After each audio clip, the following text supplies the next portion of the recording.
Okay, I think that's, if we could settle back down for a moment, please. So our second speaker is John O'Regan. John is Director of AECOM, the Island of Ireland.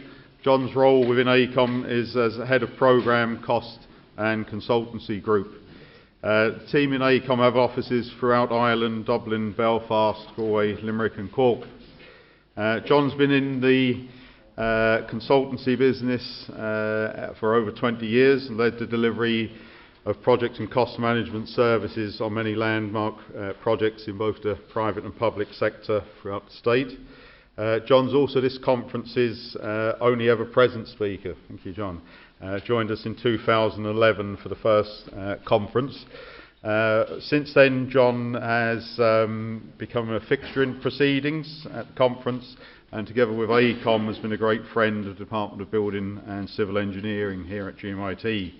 I'll now ask John to give a studied overview of the industry, the year we've had in 2016 and our current prospects for 2017. Thank you.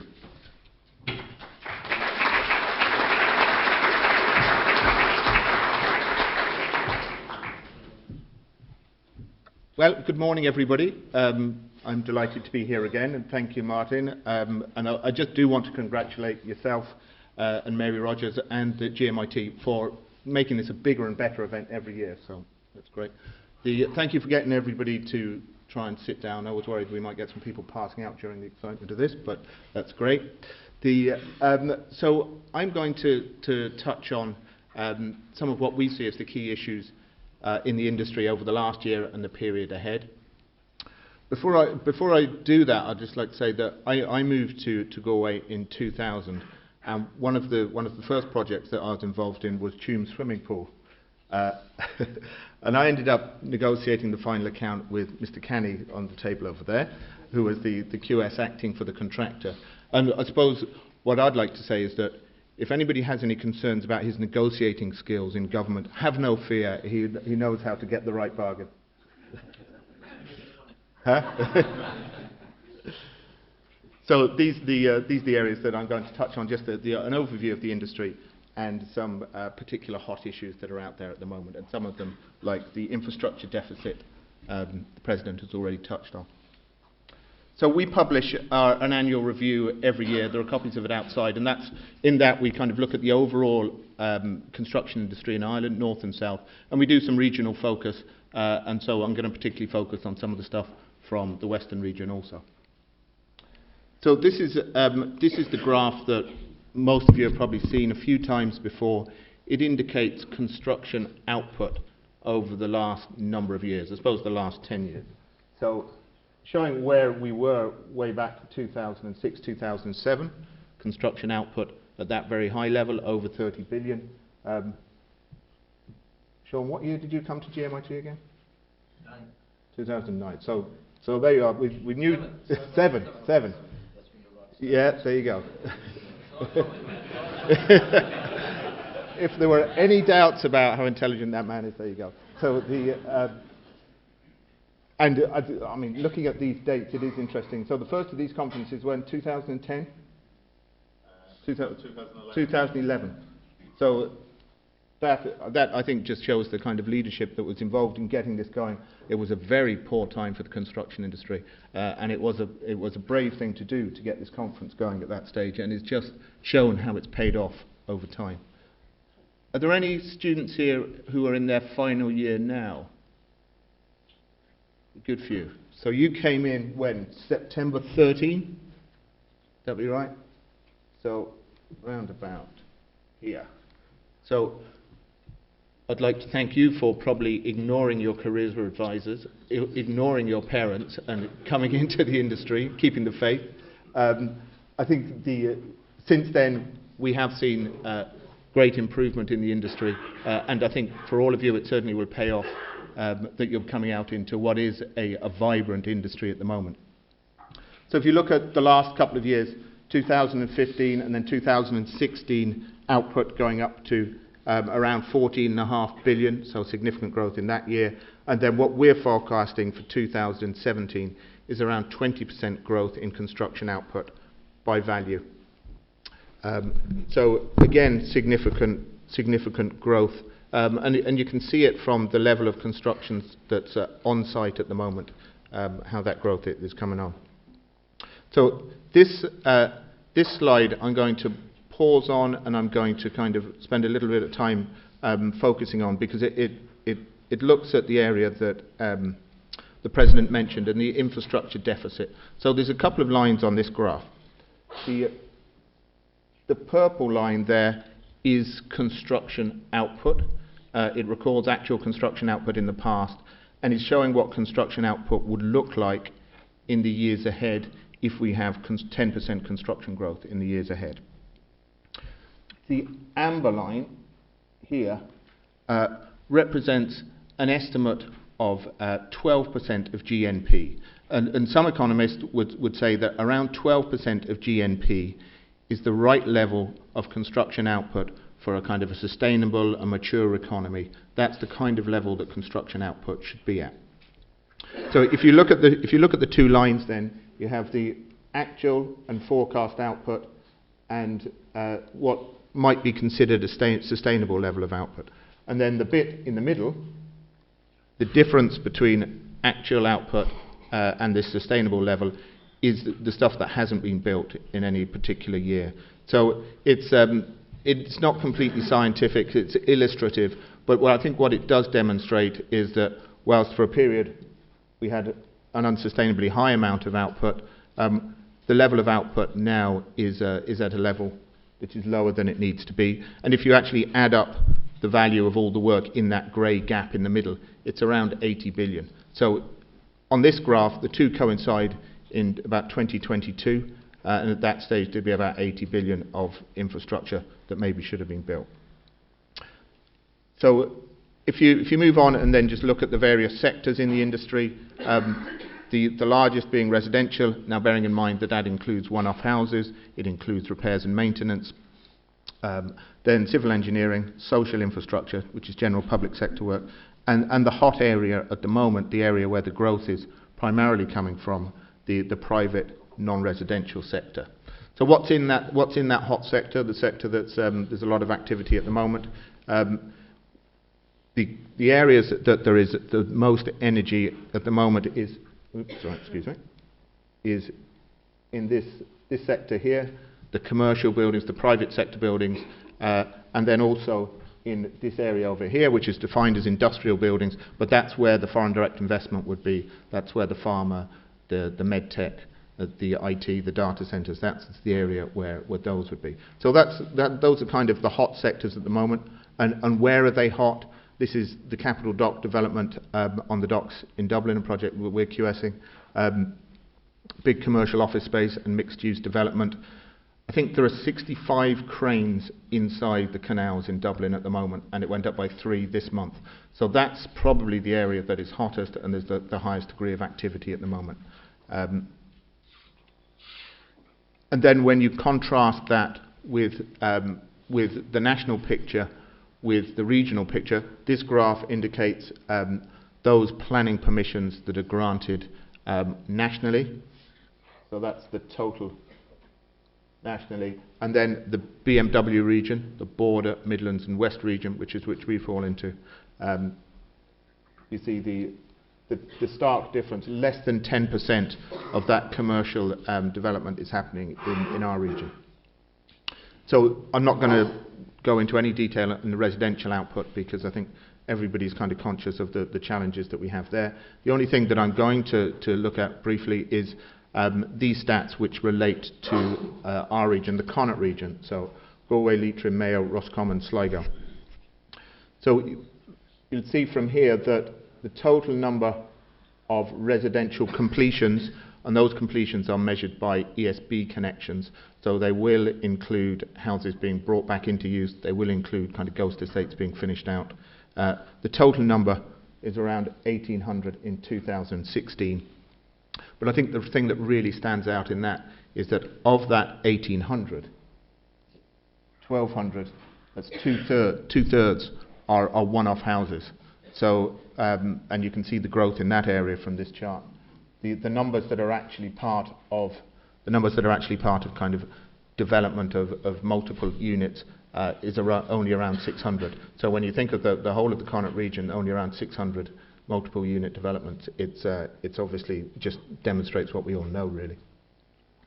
So the public sector capital programme, again, we've talked quite a lot about that. There is an overall review of that underway at the moment, and I think that one of the key things to just think about, and Sean touched on it in tender price inflation, is the impact that has on the public capital programme. So if you look at output in 2016, it's around, the programme in 2016, it's around 4.2 billion, and for 2017, it's around 4.5 billion. So that's an 8.8%. That's an 8.8% increase year on year. But when tender price inflation, we're forecasting maybe an average of 7% in 2017. The actual value, the actual additional amount of output that comes with that 8.8% is obviously limited by tender price inflation. Now, very conscious that these figures are under review, so hopefully we'll get better news later in the year. And there's a whole series of projects that fall into that public capital programme. I won't delay on those. I think one thing that is interesting is the PPP programme, which does seem to be reinvigorated, and there's a series of projects in that, and there's up to £1 billion of capital projects that might fall into that PPP programme. Third level being one of them, which I'm sure you're very focused on here. One of the challenges with the PPP programme are the kind of timescales that it takes to get projects going. The kind of yellowy amber boxes are the site stages for these projects. So if you see here that they don't kick in till the kind of final quarter of 2018, 2019. So that's a kind of a quick run through the sectors. Tender price indices, as I said, we're forecasting increases in tender prices averaging in these sorts of amounts, around 8.5% in Dublin, 6% outside Dublin. Obviously it varies from project to project, scale of project and so on, all have an influence, but that is obviously a significant aspect, and I was delighted with Sean encouraging the use of chartered quantity surveyors to control those. So coming back to some of the hot topics and this infrastructure deficit, this kind of area in the middle of development that we've kind of missed out on during the tough years. And I do strongly agree that we have a risk that when the economy is growing at the rate it is, which is fantastic, that if we don't keep up the infrastructure, it has a potential impact of impeding foreign direct investment and other investment. So for the first time when we did our review this year, Tomas Kelly, who you see over there, is my colleague, who's the principal author of the review, did a survey, and one of the questions that we asked was, indicate in order of significance the factors most likely to present challenges in attracting foreign direct investment to your region in 2017. So you can see there nationally what the outcome of that survey was. So skills shortage being the first issue, good news for all the students here, cost competitiveness relating to tender price inflation and so on, and then thirdly, deficiencies in physical infrastructure. So that was the response that we got from the national survey. Now when you focus on the responses that came from the BMW region, these are the responses. So there is a definite market change in perspective of the people in this region. The deficiencies in physical infrastructure were seen as the most significant issue. And when you look at parking in Parkmore, the outer bypass around Galway, you really do see some of those potential issues. So we're not the only people that are focusing on this infrastructure deficit. The President mentioned a number of other bodies that are looking at it. IBEC is one of those, and this is just a couple of interesting slides that they had. They're kind of lobbying for increased infrastructure. This is the Irish rail network in 1920, and this is the Irish rail network now. So, well, I don't think anybody's advocating a massive rail network, but it does just indicate how the focus on infrastructure has maybe moved. And then this slide indicates the network of motorways and kind of primary dual carriageways. So you can see that, and it's easy to see where the focus is, Dublin and out of Dublin, and what people are advocating is something more along the lines of this, which brings exactly what Sean was talking about, this focus along the Atlantic Economic Corridor. So that's just some of just touching on the infrastructure deficit. So Brexit is obviously a very topical area, and alongside that, the current US administration and its approach to investment and their encouragement of US investment to stay within the States. I think it's too early to know what impact the US administration will have, but I think it is now becoming clearer what the impact of Brexit is likely to be. We hosted a couple of seminars recently where the IDA have been speaking, and they're now openly saying that they've had over 100 inquiries from London-based financial institutions and so on interested in looking at Ireland. Certainly we are seeing, from our own perspective, we are seeing a lot of activity in that sector, and I'm now certain there is going to be a significant uptick for commercial property in Dublin coming out of that. I think the question then is, what other impacts will Brexit have? And again, this is the survey that we carried out with our review. People were asked in the next 2 years, so that's kind of while Brexit is taking shape, what sort of impact might it have on your business? So a limited number saying positive, just under 20%. Nearly 50% feeling that over these couple of years it might be negative, and then about 35% not so sure. But I think, again, looking at the regional bias on those survey findings, a similar number with a negative perspective, a smaller number in the feeling that they would have a positive impact. This second one is more marked. This is post March 2019, which is kind of, we just put that in the question as the date that it might happen. So again, from a national perspective, around just over 50% saying it wouldn't have an impact, around 20% saying that it would have an improvement, around 26% saying that it would have a negative effect. But then when you come to our region, there's quite a marked change there, where a higher proportion saying no change, but very few people having a strong view that Brexit would have a positive impact in the BMW region. And I think, unfortunately, that's probably an understandable perspective. So around 30% saying potential decrease. So again, when you come to Brexit, I think it is going to, the impact is going to vary significantly across the country and across the island. So AECOM, like a lot of international companies, are focused on this and do have strong opinions on it. Certainly the continued investment in infrastructure is vital during that period of uncertainty, and this whole approach to infrastructure, it's the same in the States, it seems to be becoming a global trend that people are pushing for greater investment in infrastructure. The other significant issue for companies like AECOM that operate globally, that move with large projects, is the movement of people. So you see there the second point, our staff are our most valuable asset, and we impress upon the UK government to confirm the rights of EU citizens to remain in the UK. So when you think of the number of EU citizens working in Ireland and in the UK in the construction industry, any restrictions on that will have a big impact. And then obviously the global mobility of labour is a key issue as well. So what are we focusing on here? I think it's coming back to the point, and Sean's point about this, the counterbalance to Dublin and this Atlantic Economic Corridor.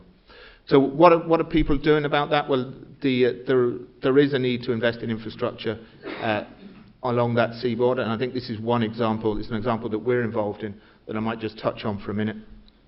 This is the opera site in central Limerick. It's a 10-acre site right in the middle of Limerick. It's fairly derelict at the moment.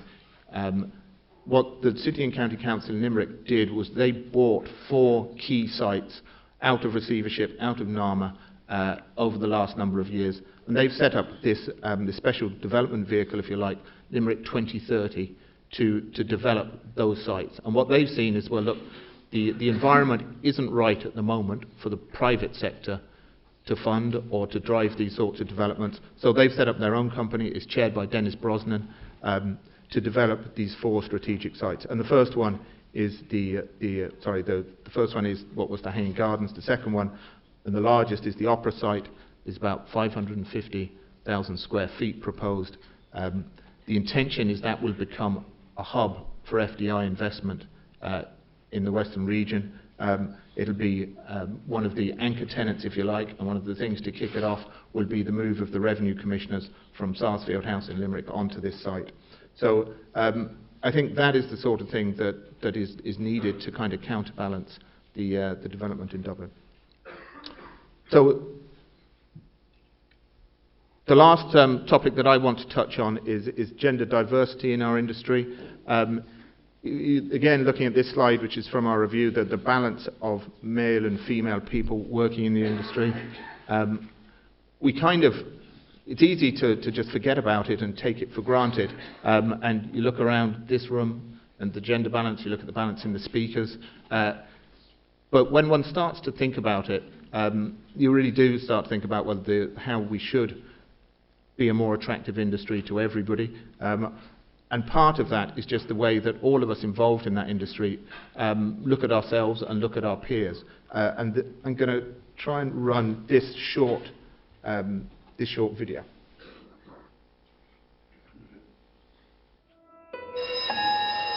This afternoon we're going to draw people doing different jobs. And the first job we're going to draw is a firefighter. Have a think in your head what a firefighter looks like. What's your firefighter called? Mine's called Firefighter Gary. Firefighter Stan. Firefighter Simon. He's big and strong. He's got a big helmet on. That's brilliant, isn't it? Next, we're going to draw a surgeon. Have you thought of a name for your surgeon? Jim Bob. Jim Bob. He's a brain surgeon. I think he would wear a stethoscope. He gives you medicine. That's his ambulance. OK, next, we're going to draw a fighter pilot. This is his jet plane. He rescues people. He likes to do stunts in the air and stuff. OK, now, who would like to meet these people for real? Yeah!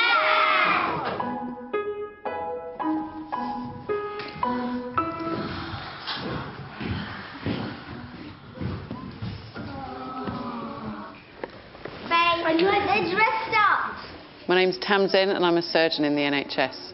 My name's Lauren and I'm a pilot in the Royal Air Force. My name's Lucy. I'm a firefighter in the London Fire Brigade.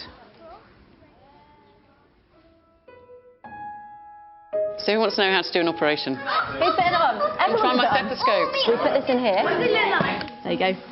Now you're a proper fighter pilot. So into your ears. Can you hear that? Yeah. It's really good. Much better, yeah, much better than my kids' one.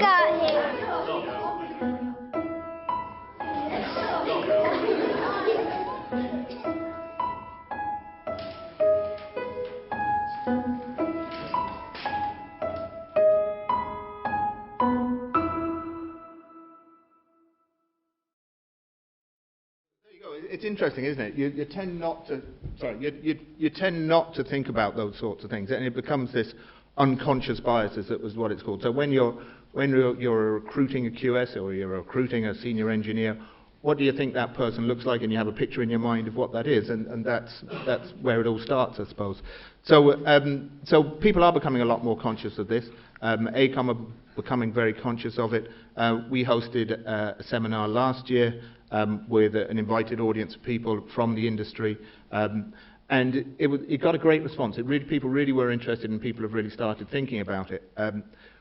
What we can do, each of us that are employers or each of us that are in the business, can think about how we go about recruiting, how we go about retaining staff, making a workplace as flexible environments for people to work in, and how we go about promoting people. And AECOM have come up with a series of targets on how we work on things internally. And I think that is something that's growing. I think the professional institutes are all focusing on it.